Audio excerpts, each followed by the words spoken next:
गुनाह की यह वारदात आगरा से है। आगरा एक ऐसा शहर जो अपनी ऐतिहासिक इमारतों और शांत गलियों के लिए जाना जाता है, लेकिन इन्हीं गलियों में छिपी थी एक ऐसी कहानी जिसने हर किसी को सन्न कर दिया। यह कहानी है सुरेंद्र और उसकी पत्नी रूबी की। एक ऐसा दंपति जिसकी जिंदगी बाहर से बिल्कुल सामान्य दिखती थी, लेकिन इस घर की दीवारों के अंदर रोज पनप रहा था एक तनाव, झगड़े और अनकही कड़वाहट। उस रात सब कुछ पहले जैसा ही हुआ। छोटी सी बात पर कहा सुनी बहस में बदल गई और बहस ने ले लिया खतरनाक रूप। आरोप है कि गुस्से में रूबी ने अपना आपा खो दिया और सुरेंद्र पर हमला कर दिया और कुछ ही पलों में एक रिश्ता खत्म हो गया और सुरेंद्र की सांसें थम गई। लेकिन कहानी यही खत्म नहीं हुई। गुस्सा शांत होने के बाद अब रूबी के सामने था सबसे बड़ा सवाल, इस सच को कैसे छुपाया जाए। डर और घबराहट में उसने एक खौफनाक फैसला लिया। उसने सुरेंद्र के घर शव को घसीटकर बाथरूम में ले गई और फिर फर्श को खोदा और उसके नीचे अपने पति को दफन कर दिया ताकि किसी को इस वारदात की भनक ना लगे। और इसके बाद ऊपर से फर्श भी बनवा दी और उसी बाथरूम में रूबी रोजाना नहाती भी थी 45 दिनों तक। जी हाँ, 45 दिनों तक उसने अपने घर वालों को गुमराह किया, पति के गायब होने पर रोने का नाटक किया। दिन बीतते गए और ये राज उसी घर की दीवारों में कैद रहा।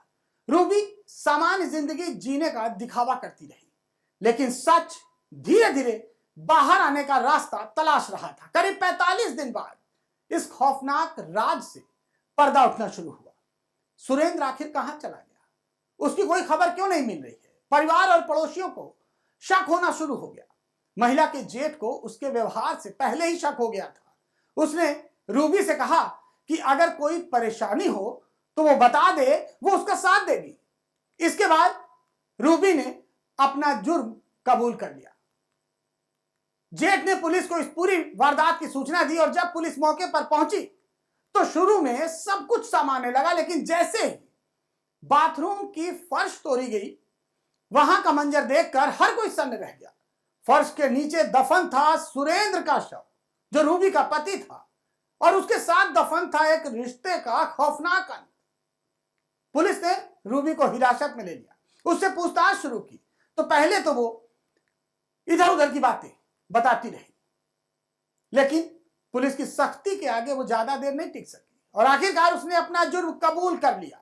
महिला ने पुलिस को बताया कि मेरा पति शराब पीकर मेरे साथ रोज मारपीट करता था और इसी वजह से मैंने खीर में 18 से ज्यादा नींद की गोलियां मिलाकर पति को खिला दी, जिससे उसकी मौत हो गई और बाद में उसे बाथरूम में गड्ढा खोदकर छुपा दिया और बाथरूम में बाद में फर्श बनवा दी, जिससे किसी को यह शक ना हो। एक छोटी सी बहस, 45 दिनों तक छुपा एक राज और एक पल का गुस्सा जिसने एक जिंदगी खत्म कर दी। यह सिर्फ एक हत्या की कहानी नहीं है, यह उस गुस्से की कहानी है जो अगर काबू से बाहर हो जाए तो रिश्तों का ही नहीं बल्कि इंसानियत को भी दफन कर देता है। और आगरा की यह घटना आज भी लोगों के दिलों में डर और सवाल छोड़ गई। क्या एक पल का गुस्सा किसी की पूरी जिंदगी खत्म करने के लिए काफी है? तो देखा आपने कि किस तरह से रूबी का गुस्सा इतना बढ़ गया कि उसने अपने पति की पहले हत्या की, फिर उसके शव को बाथरूम में दफन किया और 45 दिनों तक वो वहीं पर मौजूद रही, उसी बाथरूम में वो नहाती रही, लेकिन उसे कोई डर नहीं था। लेकिन धीरे धीरे जब उसका डर ज्यादा बढ़ा तो उसने अपना जुर्म अपने जेठ के सामने कबूल किया। इस तरह रूबी के गुस्से ने उसे वहां पहुंचा दिया जहां शायद उसने जाने का कभी सोचा ही नहीं था, यानी कि जेल की सलाखों के पीछे।